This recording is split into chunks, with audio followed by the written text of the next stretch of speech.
Hey everyone, welcome to my new segment, Currency Highlights with Massabesic Gold and Silver. Today we're going to be looking at the Series 1935 Silver Certificate, especially this note, which is kind of fancy. But before we get into all that, I am Dean with Massabesic Gold and Silver. Thank you so much for checking out my channel today.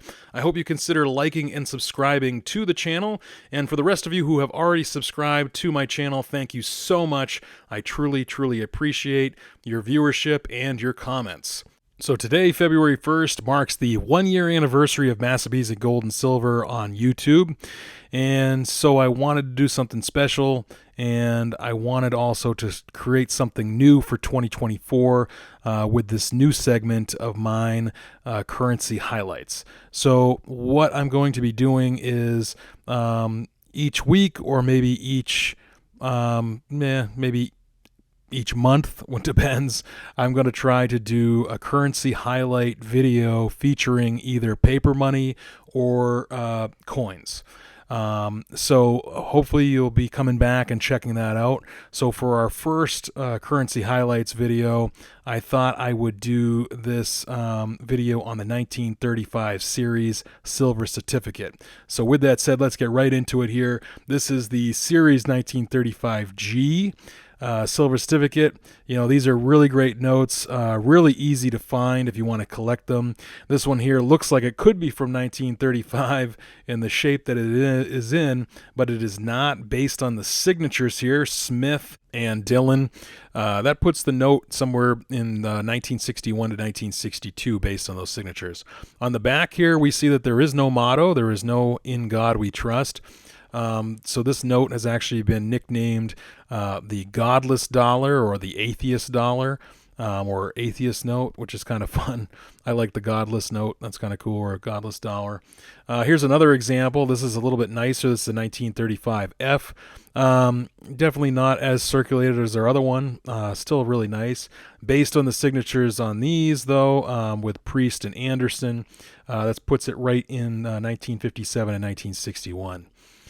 These are relatively inexpensive to purchase, so if you wanted to collect these, you really can. This note here would probably run you, somewhere between $3 to $5, I think, in this nicer condition. It does have some stains in the back. That's the only reason why I'm kind of, maybe it might even be lower, but it is a lot nicer than the other one, which would probably be worth about $2 if that. Really, I guess it depends on whatever somebody wants to pay for it. But again, these are relatively inexpensive, readily available out there. You can find really nice examples of these notes, and they're a lot of fun to collect. So if you wanted to put together a nice 1935 series of these silver certificates, you could. I really love the fact that it says $1 in silver payable to the bearer on demand. I know many of you could care less about that, but I do think it's pretty cool. You can also save your money and not buy a whole bunch of cheap notes. You could decide, hey, I'm going to save up my notes and buy myself a really nice one. This is a 1935D.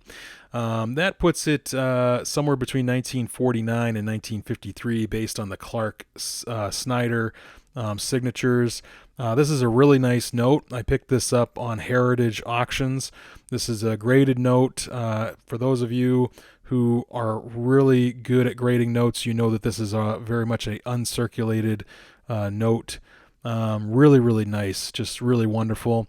So this note cost about $100, and some of you might cringe, but the reason why it costs so much is because of the serial number. So this number is 27877872. That would be a radar serial number. So this is a fancy serial number. And this note, of course, was graded by PMG. It's 65 gem uncirculated with the EPQ designation. And of course, the serial number is really cool. It's also a trinary. If you do like trinaries, this is all 2s, 7s, and 8s. I really do like the 7s. Aesthetically, I would say that this isn't, necessarily a desirable radar. It's a little hard to see that it is a radar at first glance. You really have to sit and look at it and read out the numbers. But overall, I'm really glad I purchased it. I wanted a really nice example of a 1935 series silver certificate, and here it is. And what makes it a little bit better is it's a radar note. So sometimes purchasing a fancy, as an example, I think is wise. People enjoy fancies. I know I do. I know that fancy serial numbers are not for everybody. I've certainly been getting into it at least the last 3 or 4 months, wanting to know more about fancies, wanting to know which ones are more collectible. And I will be showing more fancy serial numbers on on my segment here, Currency Highlights. So look for those coming in future. And let me know what you think in the comments about this first viewing, if you will, of Currency Highlights, especially if you're into fancy serial numbers. I know a lot of you are. Let me know, too, what you think of this specific note, if this is something you'd purchase, and how much you might spend on it. You know, like I said, I spent $100 at auction, so I don't know. Maybe that's not for you.